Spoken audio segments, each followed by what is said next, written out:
Charles Spurgeon, en una de sus enseñanzas, dijo estas palabras: el evangelio que tantos necesitaban no lo recibieron.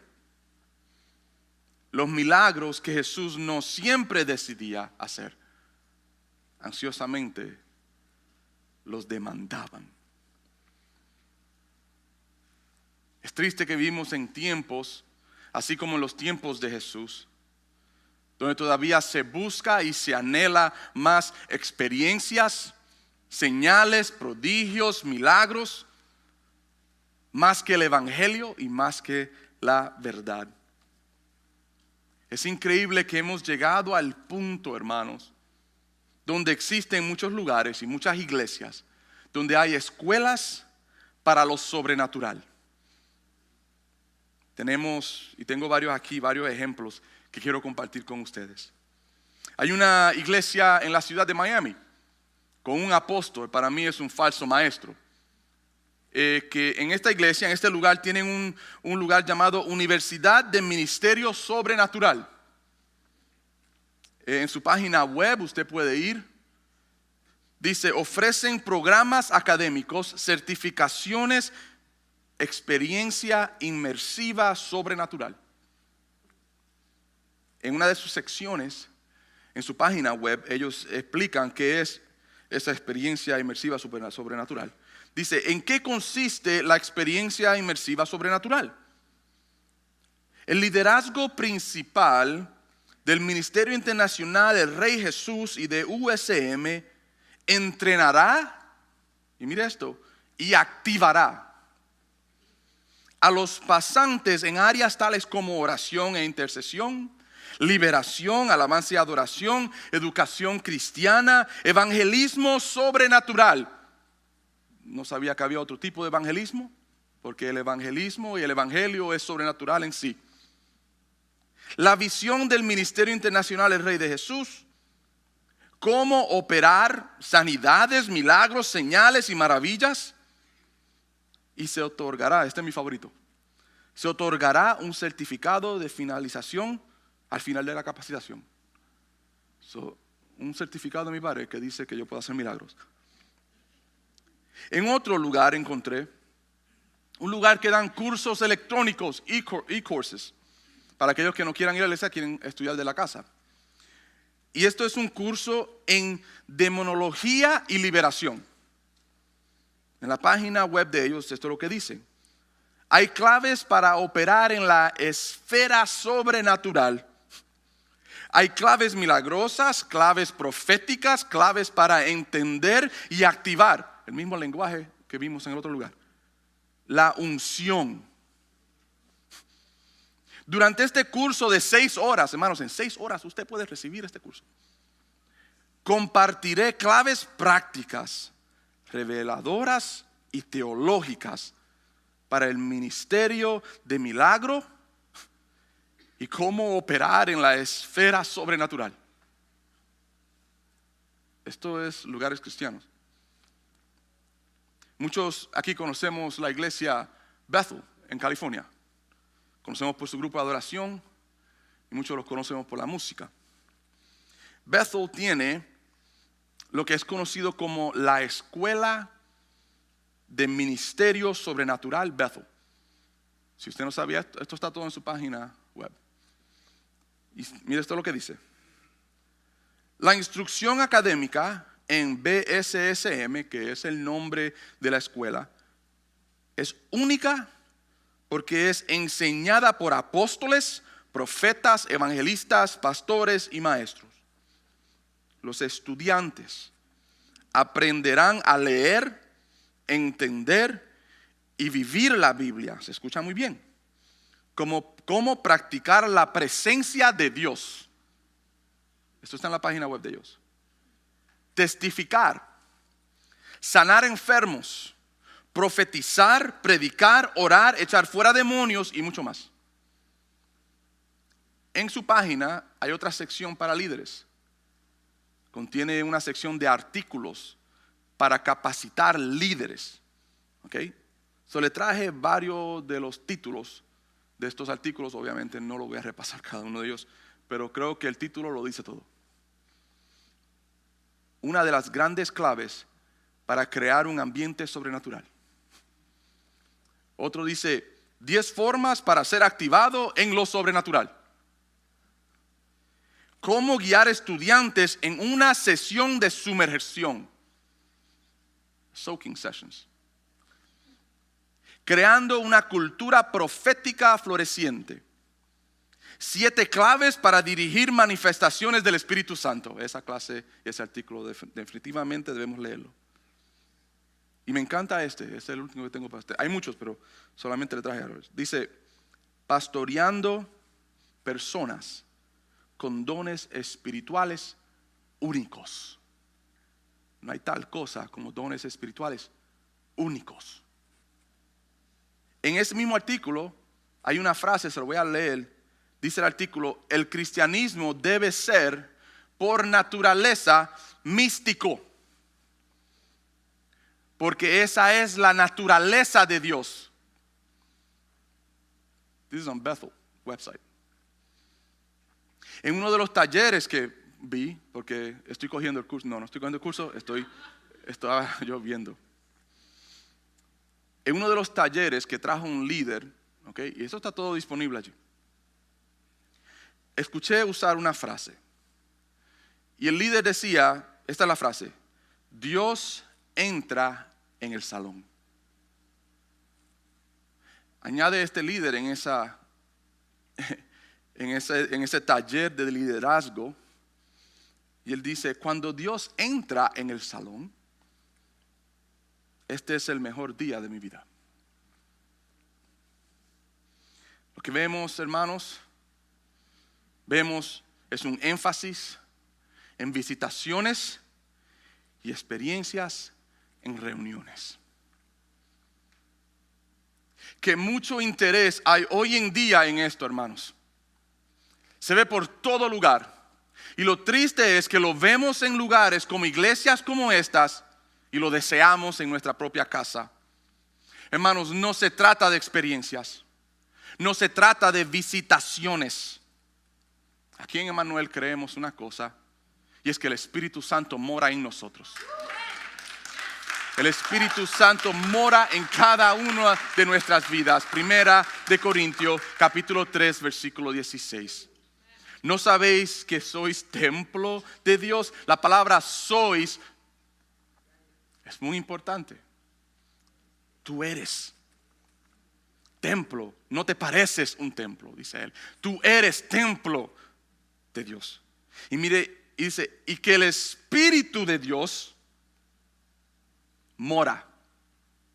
El contexto de esta palabra mora es permanente en vosotros, no en ningún otro lugar, no en reuniones y visitaciones y experiencias. El Espíritu del Dios vivo, dice aquí, mora en vosotros corporalmente. Cuando está hablando él, está hablando corporalmente y está hablando individualmente.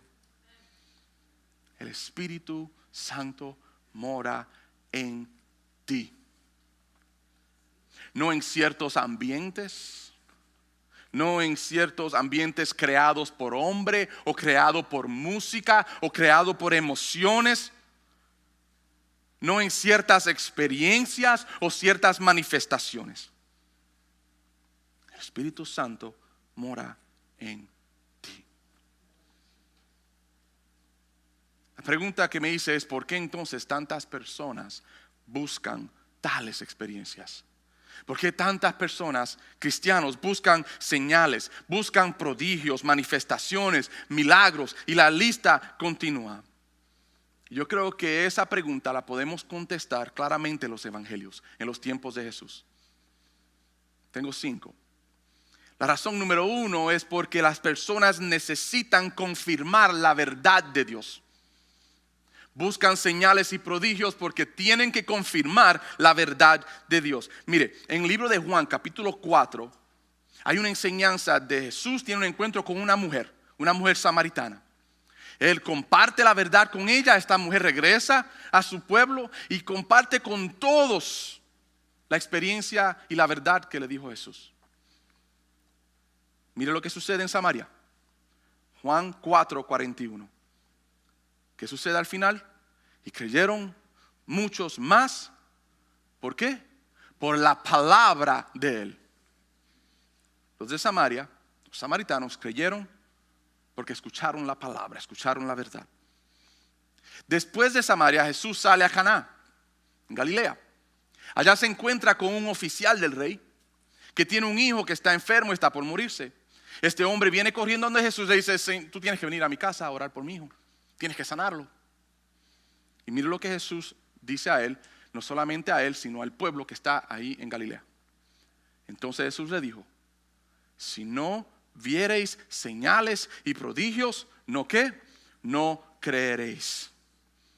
Jesús claramente le está diciendo a él y a aquellos que están escuchando: muchos necesitan señales y prodigios para creer. ¿Por qué buscamos milagros, señales y prodigios y experiencias y manifestaciones? Porque necesitamos confirmar la verdad de Dios. Tienes un gran problema. Segundo es, no creemos los milagros de la Biblia. Mateo capítulo 12, versículo 38 a 39. Mira lo que dice. Entonces respondieron algunos de los escribas y de los fariseos diciendo: Maestro, deseamos ver de ti señal. Él respondió y les dijo: la generación mala y adúltera demanda señal, pero señal no les será dada, sino la señal del profeta Jonás, que ya pasó. ¿Cuál fue la señal del profeta Jonás? Acuérdense, Jonás estuvo en el vientre de un pez, ¿cuántos días? 3 días, equivalente, y nos está enseñando la señal de que Cristo iba a resucitar de los muertos el 3er día. ¿No es suficiente, hermanos, lo que enseña la Biblia? ¿No es suficiente lo que nos testifica y nos enseña la palabra? Que necesitamos milagros y prodigios para poder creer. Tengo que verlo hoy para creer. Para mí la palabra es más que suficiente. La tercera razón por la cual muchos buscan milagros y prodigios es buscan la oportunidad para excusar su incredulidad. En Lucas 11:16 dice la palabra: otros, para tentarle, ¿qué hacían? Le pedían señales del cielo a Jesús. Si él no lo hace, entonces él no es. Y esa es la actitud de muchos. Muchos de los que necesitan milagros, prodigios y estas grandes manifestaciones y experiencias es porque esa es la oportunidad para ellos poder excusar su incredulidad. Necesitan ver para poder creer. La cuarta razón es: hay muchos que buscan emociones y ser excitados. Juan 6:2, otra experiencia, dice: y le seguía, ¿qué? Gran multitud, porque veían que las señales que hacía en los enfermos. Queremos señales y prodigios porque queremos ese wow. Mira lo que él hace con los enfermos, y por eso hay gran multitud. Y por eso hay grandes lugares que se llenan, porque todo el mundo solamente quiere ser emocionado y quiere estar excitado por lo que acaban de experimentar. Y la quinta razón por la cual muchos buscan esto es: esperan buscar algo para ellos mismos. Juan 6:26. Respondió Jesús y le dijo: de cierto os digo que me buscáis, no porque habéis visto las señales, sino porque comisteis el pan y os saciasteis. Muchos deseamos estas experiencias o manifestaciones, señales y prodigios, porque buscamos satisfacer nuestros propios deseos y nuestras propias necesidades. Es un enfoque egoísta, hermanos, centrado en nosotros mismos. Ahora, no solo buscan las personas estas experiencias y manifestaciones, sino que también piensan que esto es, o que esto define la obra principal del Espíritu Santo. Para muchos, estas manifestaciones, estas visitaciones, estos prodigios o milagros o grandes cosas así, para muchos es la identidad del Espíritu Santo. No lo es.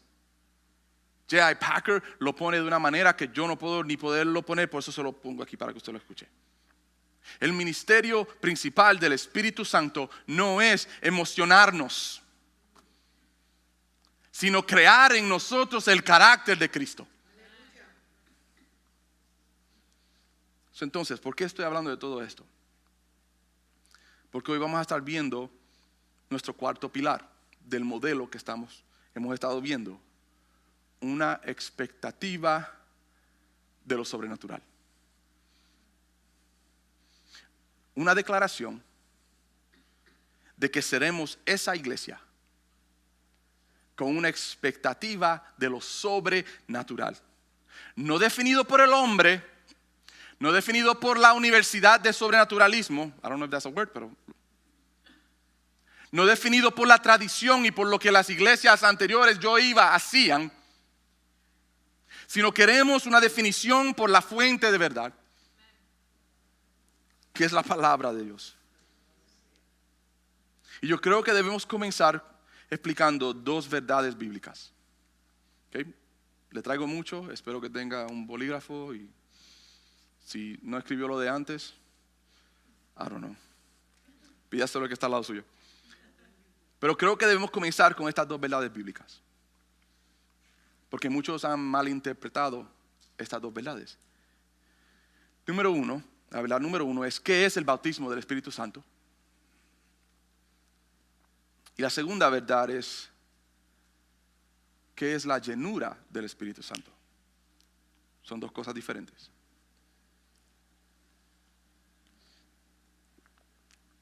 Lo que hablé en la introducción, hermanos, es lo que muchos relacionan con estas dos verdades. Todo lo que le di al principio es lo que muchas personas relacionan con bautismo del Espíritu Santo o llenura del Espíritu. Por eso estoy trayéndole todo esto antes de poder entrar. Creo que es muy importante que entendamos esto antes de entrar en la enseñanza central. Vamos a empezar con número uno, bautismo del Espíritu Santo. Bautismo del Espíritu Santo hoy en día se ha definido como una experiencia repetitiva, ¿right? ¿Se dice así?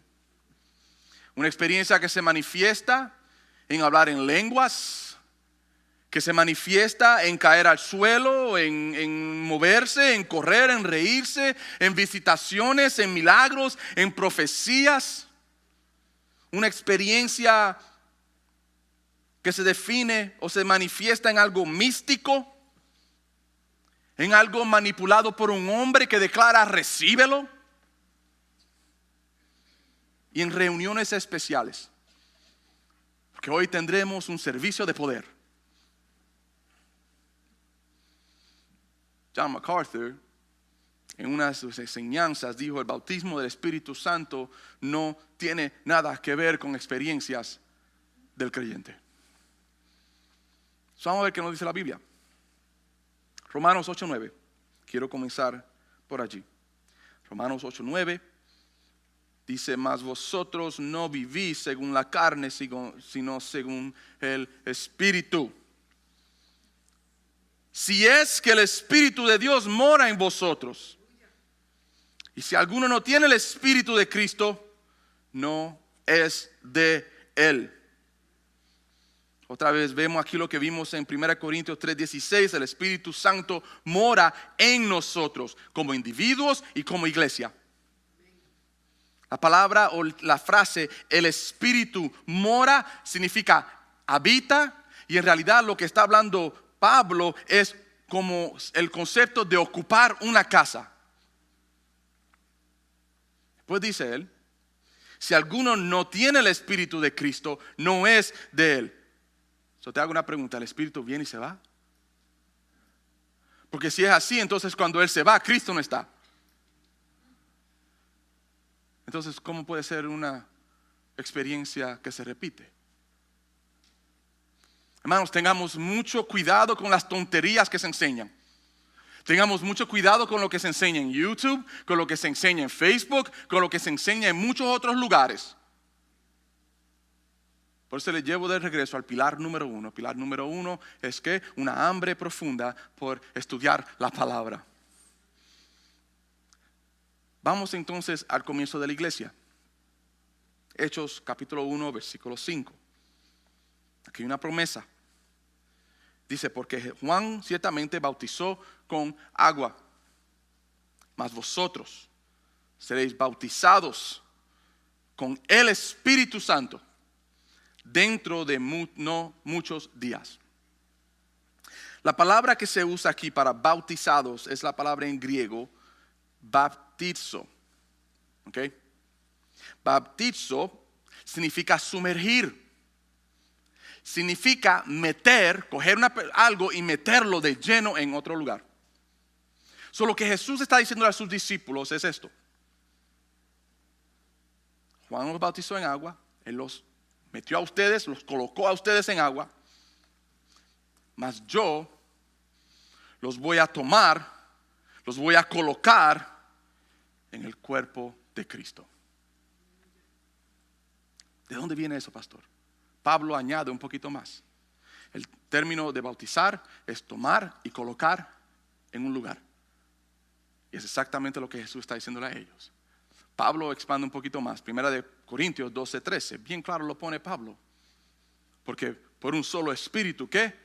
Fuimos todos bautizados en un cuerpo. Sean judíos o griegos, sean esclavos o libres, y a todos se nos dio a beber de un mismo espíritu. Bautizados en un cuerpo. Nuevamente, tomados, colocados en unión con Cristo y en unión con los miembros del cuerpo que es la iglesia. Gálatas 3:27. Porque todos los que habéis sido bautizados en Cristo, de Cristo estáis revestidos. Y revestidos quiere decir, hemos tomado el carácter y hemos tomado el valor, los valores de Cristo. Romanos 6:3-4 nos dice: ¿o no sabéis que todos los que hemos sido bautizados en Cristo Jesús hemos sido bautizados en su muerte? Porque somos sepultados juntamente con Él para muerte por el bautismo, a fin de que como Cristo resucitó de los muertos por la gloria del Padre, así también nosotros andemos en vida nueva. El bautismo nos toma y nos coloca, nos toma y nos pone en una nueva vida. Nuevas criaturas, ¿verdad? Como dice Pablo. Muertos al pecado, muertos a la carne, ahora vivos en Cristo. Es lo mismo que Colosenses nos dice, Colosenses 2:9-12. Porque en Él habita corporalmente toda la plenitud de la deidad. Está hablando de Cristo. Y vosotros estáis completos en Él, que es la cabeza de todo principado y potestad. Y en Él también fuisteis circuncidados con circuncisión no hecha a mano, al echar de vosotros el cuerpo pecaminoso carnal en la circuncisión de Cristo. Y mira el 12, sepultados con Él, ¿en dónde? En el bautismo, en el cual fuisteis también resucitados con Él. ¿Mediante qué? Mediante la fe en el poder de Dios que levantó de los muertos. En 1, 2, 3, 4, 5 porciones que acabo de compartir con ustedes, y hay muchas más, obviamente no las traje todas. Lo que no veo es a Pablo enseñando lo que vimos en la introducción. Lo que no veo son manifestaciones con respecto al bautismo. Lo que no veo son visitaciones con respecto al bautismo. Lo que no veo son señales ni prodigios con respecto al bautismo. Lo que veo son vidas transformadas.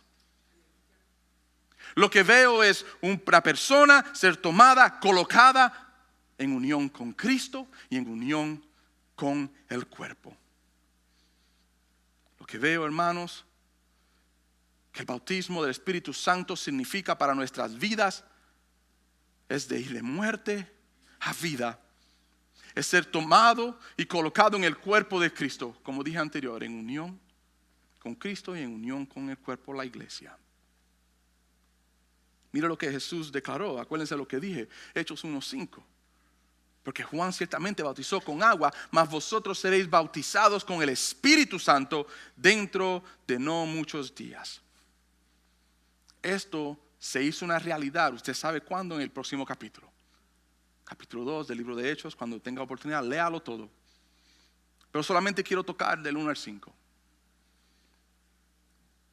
Dice, cuando llegó el día de Pentecostés, estaban todos unánimes y juntos. Y voy a desmenuzar un poquito esto.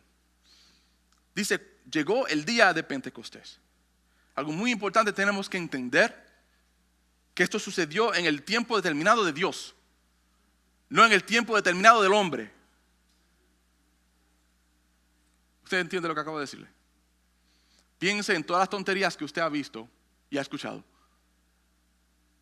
Esto sucede en el tiempo determinado de Dios. La muerte de Cristo pasó exactamente al día del plan de Dios. La resurrección de Cristo pasó al día exacto del plan de Dios. Y el Pentecostés, el bautismo del Espíritu Santo sobre los 120 que estaban en el aposento alto, pasó exactamente en el día de Dios. No sucedió por lo que ellos hicieron. Sucedió porque fue determinado por Dios. Entonces, ¿quiénes somos nosotros para determinar cuándo el Espíritu Santo se mueve? De manipular la manifestación del Espíritu Santo para que otros lo sientan. ¿Quiénes somos nosotros para declarar que hoy tenemos un servicio especial de poder y profetización y prophetic?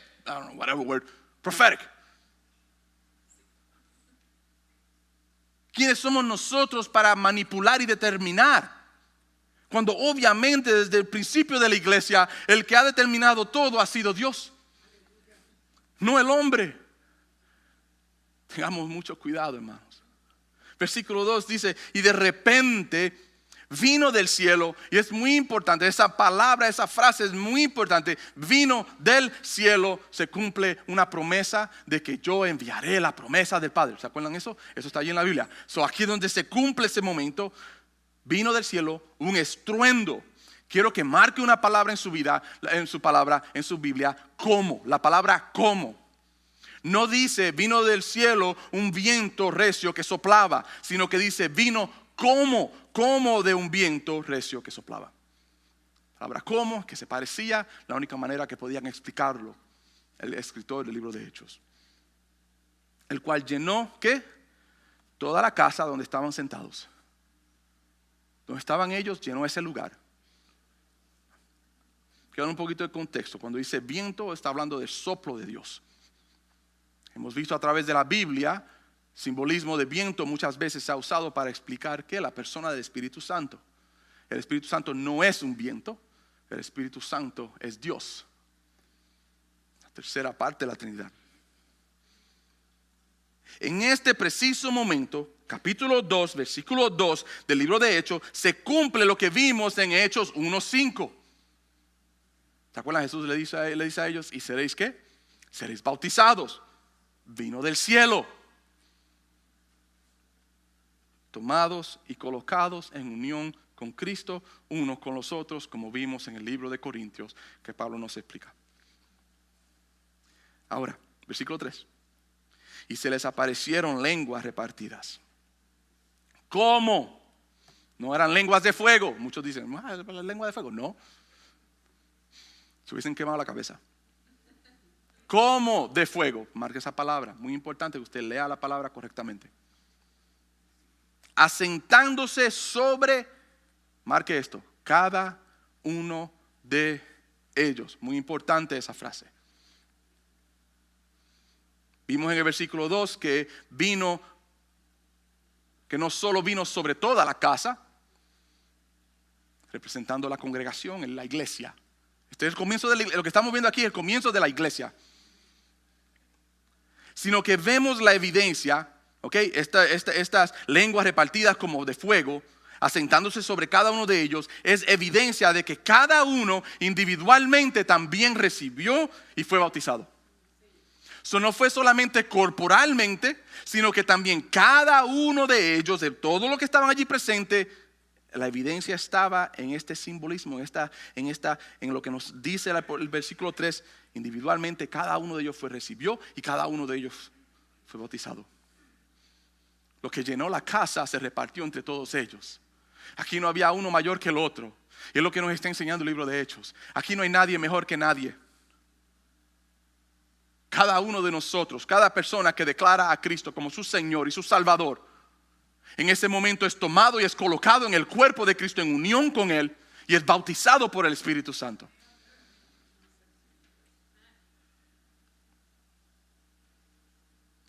Versículo 4.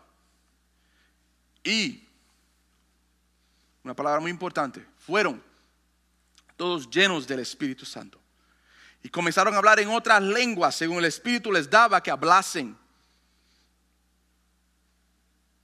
Muy importante la frase, y fueron llenos del Espíritu Santo.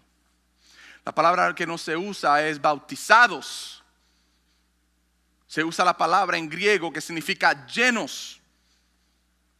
Es como depositar dentro completamente. Es lo que, en realidad lo que está diciendo es llenos completos. No usó la palabra baptizo, que significa meter de lleno, meter completo. Dos conceptos diferentes.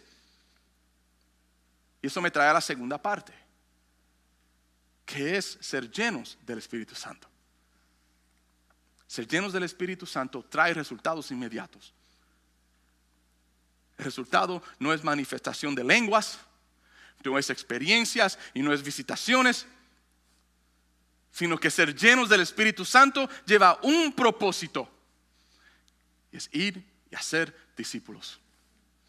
¿Se acuerdan las palabras semana pasada? Recibiréis poder. El término, la frase recibiréis poder es poder para hacer. ¿Hacer qué? Ser testigos. ¿Testigos de qué? Del Evangelio. ¿Por qué entonces, pastor, hablaron en lenguas? Gracias por preguntarme. La razón por la cual hablaron en lenguas no fue como evidencia de que habían recibido el Espíritu Santo o que habían sido bautizados por el Espíritu Santo. Pero ¿cómo usted sabe eso, pastor? Lea la Biblia. Próximo versículo. Ahí al ladito se lo pusieron para que usted no tenga duda. Versículo 5 nos da la razón. Moraban entonces en Jerusalén judíos, varones piadosos. Wait a second, ¿de dónde? De todas las naciones bajo el cielo. Ahí está la razón. La razón está en el versículo 5.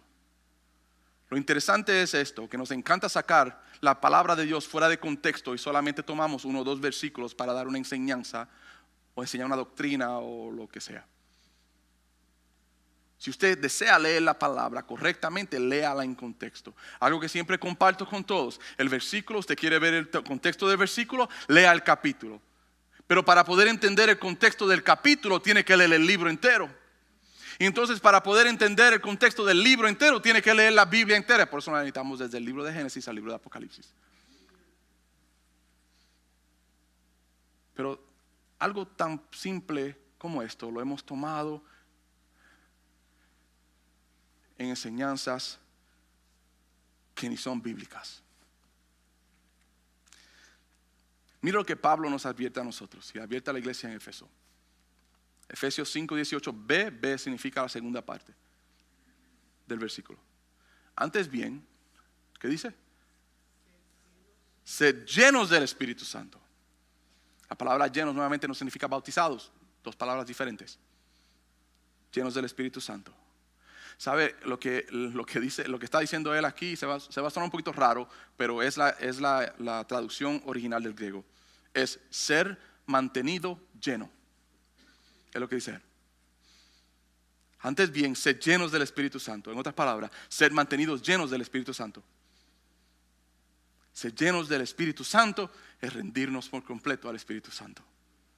Diariamente, no los domingos solamente, o no en las reuniones y las visitaciones y estos momentos de éxtasis, sino lo que en realidad sucede en muchos lugares.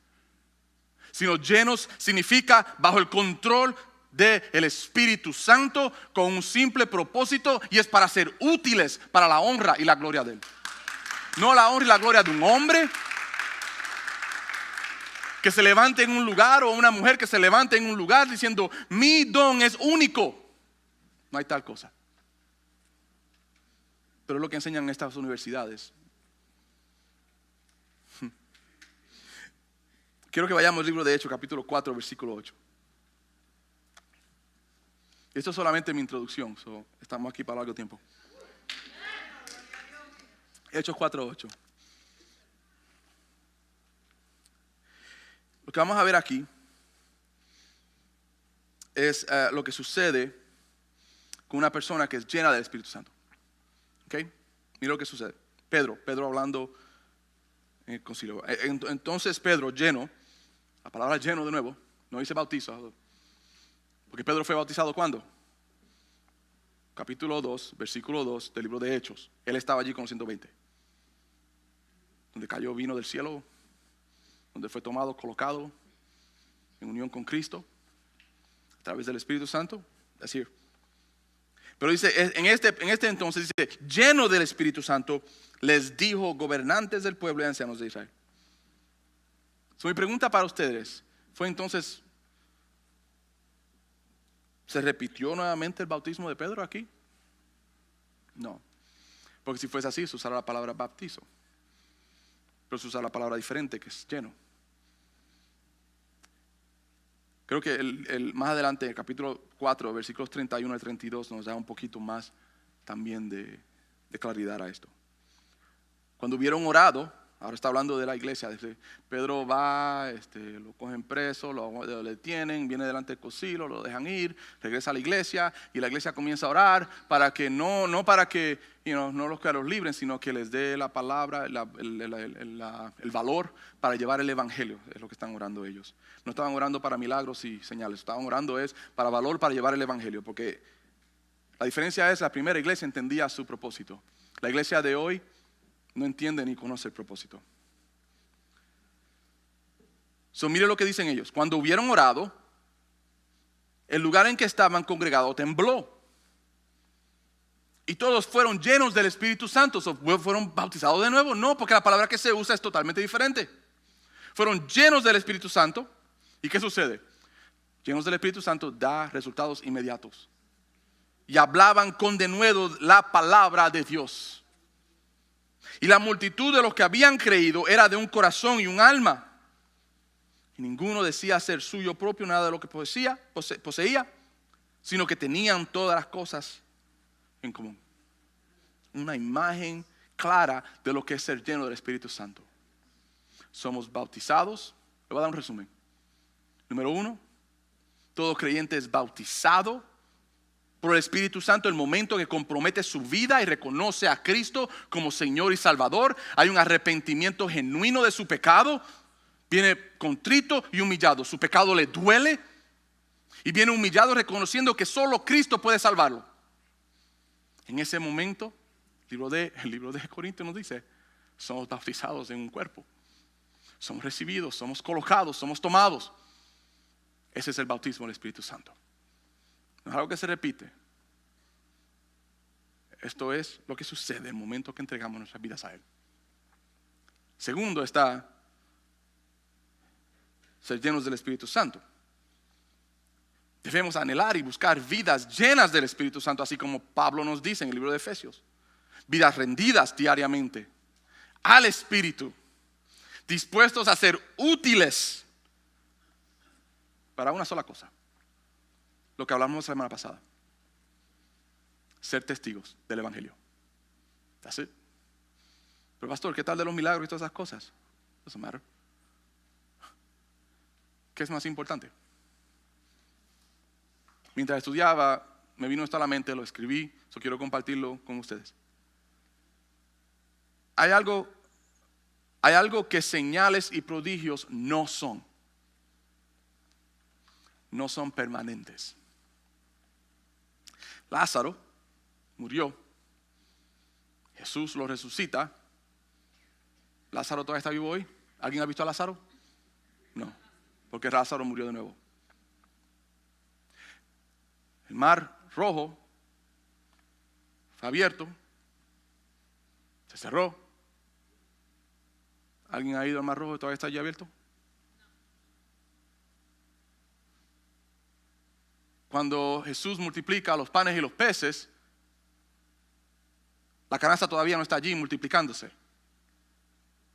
Cada uno de estos milagros tienen parte en el plan de Dios, no en el plan de hombre. Muy importante. Y Dios es trascendiente, Dios es soberano, Dios es omnipotente, Dios es Dios. Y Él hace como Él quiera, cuando Él quiera. Y nadie de nosotros puede cuestionar a Dios. No estoy aquí para decirle a ustedes que milagros no suceden. Sí suceden. Pero yo creo en milagros que son dirigidos por la voluntad de Dios. No porque queremos entretener a las personas. Pero hay algo que señales y prodigios y milagros no son. No son permanentes. Pero esto fue lo que escribí. El milagro de salvación. La transformación del corazón de un hombre es eterno. Los milagros, las señales, los prodigios, todas estas cosas no son permanentes. Pero la salvación a través de la persona de Cristo Jesús, que derramó su sangre en la cruz del Calvario por ti y por mí, por nuestro pecado, es eterna. Muchos prefieren señales y prodigios en este mundo. Prefieren experiencias y visitaciones y todas estas cosas más que el milagro de salvación. Esto me trae al cuarto pilar. Una expectativa de lo sobrenatural. Leonard Ravenhill, en uno de sus libros, escribió: el mayor milagro que Dios puede hacer hoy es sacar a un hombre impío de un mundo impío, hacerlo santo y ponerlo de nuevo en ese mundo impío y mantenerlo santo en él. Ese es el milagro. ¿Qué es lo que esperamos entonces, hermanos? ¿Qué es lo que esperamos? Porque yo creo que considerando todo lo que hemos visto hoy, esperamos que como iglesia y como individuos, bautizados por el Espíritu y llenos del Espíritu Santo, tengamos una expectativa que el Espíritu Santo va a obrar sobrenaturalmente entre nosotros y en cada uno de nosotros, como lo que vemos en el libro de Hechos capítulo 2, en nosotros y en cada uno de nosotros para salvación de otros. Ahí cambia todo. Mire, Hechos 2, 37 al 38, más adelante de lo que vimos antes. Al oír esto, y esto es después de el capítulo 2 de Hechos, lo voy a dar breve. Están ellos en aposento alto, 120, son bautizados, dice la palabra, son llenos, hablan lenguas, los de afuera escuchan en su propio lenguaje las buenas nuevas de salvación, las grandezas de Dios, dice. Y dicen, esos que están ahí están borrachos porque como ellos, que no son personas educadas, entienden y hablan el lenguaje. Yo lo estoy escuchando en mi lenguaje. Hay algo mal aquí. Y entonces, pues, aquí donde está la obra del Espíritu Santo, una persona llena del Espíritu Santo, Pedro, que no era un predicador, esta es la primera vez que se levanta con valor y da una predicación. Y esto es el resultado de esa predicación, ¿okay? La primera predicación que se hizo de una iglesia. Al oír esto, se compungieron de corazón. Y dijeron a Pedro, a los otros apóstoles, varones hermanos, y mire la pregunta que ellos hacen: ¿qué haremos? That's a miracle. Eso es un milagro. Ese es el milagro que yo anhelo ver cada día. Que a través, como hablamos la semana pasada, de sembrar hilos del Evangelio, el Espíritu Santo de una manera sobrenatural, toque el corazón de otro hombre o otra mujer y venga y diga: ¿qué haremos? Pero les dijo: arrepentíos y bautícese cada uno de vosotros en el nombre de Jesucristo para perdón de los pecados, y recibiréis El don del Espíritu Santo. Y el don del Espíritu Santo es para edificación de la iglesia. Y es para el poder que hemos recibido. Poder ir y hacer discípulos. Ser testigos. Esto es exactamente lo que debemos esperar. Esto es exactamente lo que debemos esperar cada momento que nos reunimos. Sea un grupo pequeño, sea un grupo comunidad, sea un estudio bíblico, sea en nuestra casa en el barbecue, sea en el trabajo, sea aquí en la iglesia los domingos o servicios especiales los viernes, sea, donde está presente el Espíritu Santo con personas bautizadas por el Espíritu Santo que han sido colocadas en unión con Cristo y el cuerpo, y personas llenas del Espíritu Santo, útiles para testificar. Personas se levantarán y dirán, wait a second, ¿qué es lo que tengo que hacer? ¿Qué es lo que tengo que hacer? Hermanos, hago una pregunta a ustedes. ¿Habrá algo mejor que esto? Entonces, ¿por qué buscamos tantas otras cosas? ¿Por qué buscamos manifestaciones de la gente caiga en el suelo o que la gente salga gritando, saltando? O que entremos en momentos de éxtasis con musiquita atrás que nos mueva y nos dé cosquillita. Anhelamos esas cosas más que el gran milagro que vemos aquí. Un hombre, una mujer escuchar el evangelio y decir, ¿qué haré? El verano del 1872, nadie aquí, ¿verdad?, es de ese año. ¿Alguien dijo amén? Wow. 1872. En Irlanda. El pastor D.L. Moody, no voy a entrar mucho en quiénes son estas personas. El pastor D.L. Moody y el evangelista Henry Varley. Henry Varley era evangelista en Inglaterra. Dos grandes evangelistas del tiempo. Okay.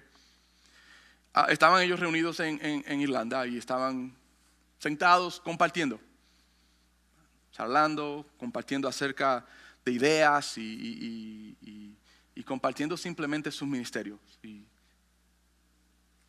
en esa conversación sucedió algo que impactó la vida de D.L. Moody para siempre, el resto de su ministerio, el resto de su vida. Es algo muy conocido en la vida de Moody. Lo que dijo Varley en ese día fue tan importante que Moody siempre él mantenía un diario y él lo escribió en su diario. Y esto fue lo que escribió él en el diario de esa conversación que tuvo con Varley ese día. Fueron las palabras de Varley. El mundo aún tiene que ver lo que Dios puede hacer con y para y a través de un hombre plenamente consagrado a Él. Lo que tocó la vida de Moody fue el uso de palabras de Varley. Porque Varley dijo un hombre. Moody lo tomó como cualquier hombre. Varley no dijo un hombre educado. Varley no compartió con él y dijo un hombre brillante, un gran teólogo, un gran orador o cualquier otra cosa. Varley le dijo a Moody en ese día, hermano, simplemente un hombre. El mundo aún tiene que ver lo que Dios puede hacer con y para y a través de un hombre plenamente consagrado a Él. ¿Sabe lo que Moody respondió? Bueno, por el Espíritu de Dios en mí, seré ese hombre. Cambió los próximos 20 años de su ministerio. Mi oración, hermanos, en esta mañana y mientras me preparaba a través de la semana es esta: que nosotros aquí seamos esa iglesia, que seamos esos creyentes, esos discípulos, esos individuos con una expectativa a lo sobrenatural. No experiencias, no manifestaciones No visitaciones, no emocionalismo o misticismo, prodigios, señales, no palabras proféticas, nada de eso. Sino una iglesia con la expectativa de que el Espíritu Santo va a obrar sobrenaturalmente entre nosotros y a través de cada uno de nosotros para salvación de otras almas. That's what I want. Ya para terminar. Isaías 35, 5 al 8. Creo que nos da una imagen clara de lo que verdaderamente debe suceder en la iglesia y en cada una de nuestras vidas. Isaías 35, 5 al 8. Entonces los ojos de los ciegos serán abiertos y los oídos de los sordos se abrirán. Entonces el cojo saltará como un ciervo y cantará la lengua del mudo, porque aguas serán cavadas en el desierto y torrentes en la soledad. Y aquí está el versículo 7. El lugar seco se convertirá en estanque y el sequedal en manaderos de aguas. En la morada de chacales, en sus guaridas, en su guarida, será lugar de cañas y juncos, y estas son plantas que crecen al lado de grandes aguas. Y habrá allí calzada y camino, y será llamado camino de santidad. No pasará inmundo por él, sino que él mismo estará con ellos. El que anduviere en este camino, por torpe que sea, no se extraviará. Puse en inglés aquí en mis notas, a clear picture. A clear picture of what the Holy Spirit will do with the gospel in a church. Una clara imagen de lo que el Espíritu Santo hace y hará con el evangelio en una iglesia, en una persona. ¿Es esa nuestra expectativa? Vidas salvas, vidas salvadas, corazones transformados. Porque hermanos, el mayor milagro que Dios puede hacer y el mayor milagro que Dios hará entre nosotros es la transformación de un corazón. Y no hay milagro que se pueda comparar a ese, hermanos.